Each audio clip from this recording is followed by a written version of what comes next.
Someone is concerned about whether or not I support abortion.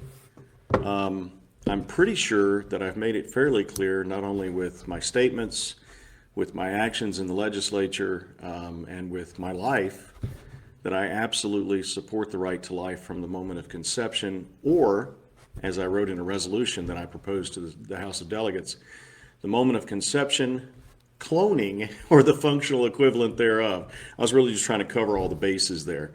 So anyway, yeah, I believe in the right to human life from the moment of conception to the moment of natural death, and that's an absolute right. So I don't understand how I've ever confused anybody on that. I think I've been pretty clear, but apparently some people recently have been asking about that, so there's your answer. Exception to save the mother's life when it comes to abortion.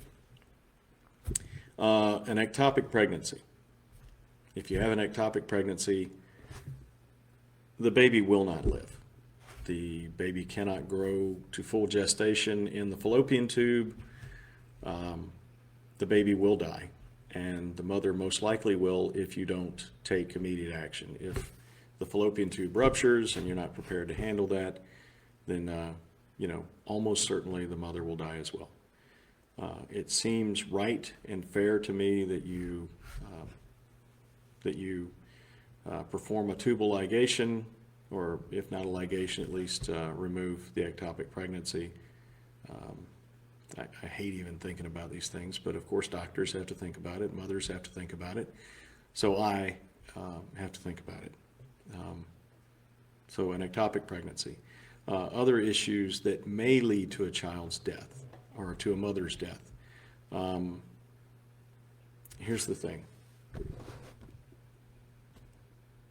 If your doctor advises you that you are going to die if you carry this child to fruition, if you carry this child until delivery, my personal belief is that you should carry the child through.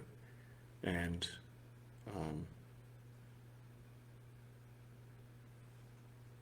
my personal belief is not what should guide your decisions. Your decisions are based on your priorities. Me personally, based on who I am and the way I was raised, the choices I made in my life, I believe in putting other people's lives before my own. Just what I believe is right. But not often, but sometimes you hear about a situation where the doctors and their best guidance that they can offer is, if you carry this child to term, the child will die and you may. And at that point, you have a decision to make, and it's none of my business. Rape victims. Look, I believe that rapists should be, once they are tried and found guilty, I believe that they should be publicly executed. Not just to provide an example to future potential rapists, not just to give the victims closure, but to exact justice. Because here's the thing. A rapist denies a woman her natural rights, or not just a woman, their victim. A rapist denies his victim their natural rights to life, liberty, and the pursuit of happiness. And in doing so, that rapist has forfeited his rights to life, liberty, and the pursuit of happiness. That's my personal belief. If you look at my legislative record, you'll see that I have proposed bringing back the death penalty in certain situations in West Virginia. I realize that I am now drawing in all of the people who call me a hypocrite for saying that I support life from the moment of conception to the moment of natural death. I welcome that discussion, but the fact is that once a person has taken action to deprive someone else of their life, liberty, or pursuit of happiness, they have then forfeited their rights to the same.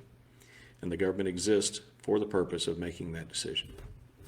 So I'm okay with that. So rape victims deserve justice. Their victimizers deserve justice. They need to be held accountable for their actions. That child has done nothing wrong and does not deserve to die. Now, I've been accused of forcing women to have babies before. First of all, I didn't force anything. I'm simply recognizing the right of that child to live.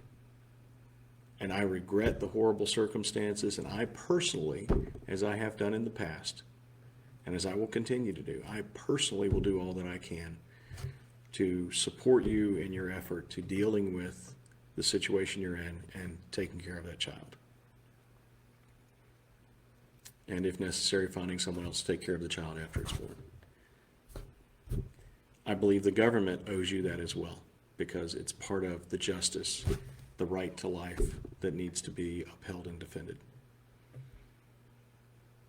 But I absolutely believe, or rather I believe, that that child absolutely has a right to life that must not be infringed. Bottom line is, if we get to the point where we start deciding which human being has which rights, ultimately we'll get to the point where we decide that no one has any rights unless they're granted to them by the government. So if we allow the government to decide that this child, because he came into being as a result of rape, has no right to life, at some point you have to no longer be surprised when someone walks up and says, you don't have a right to life.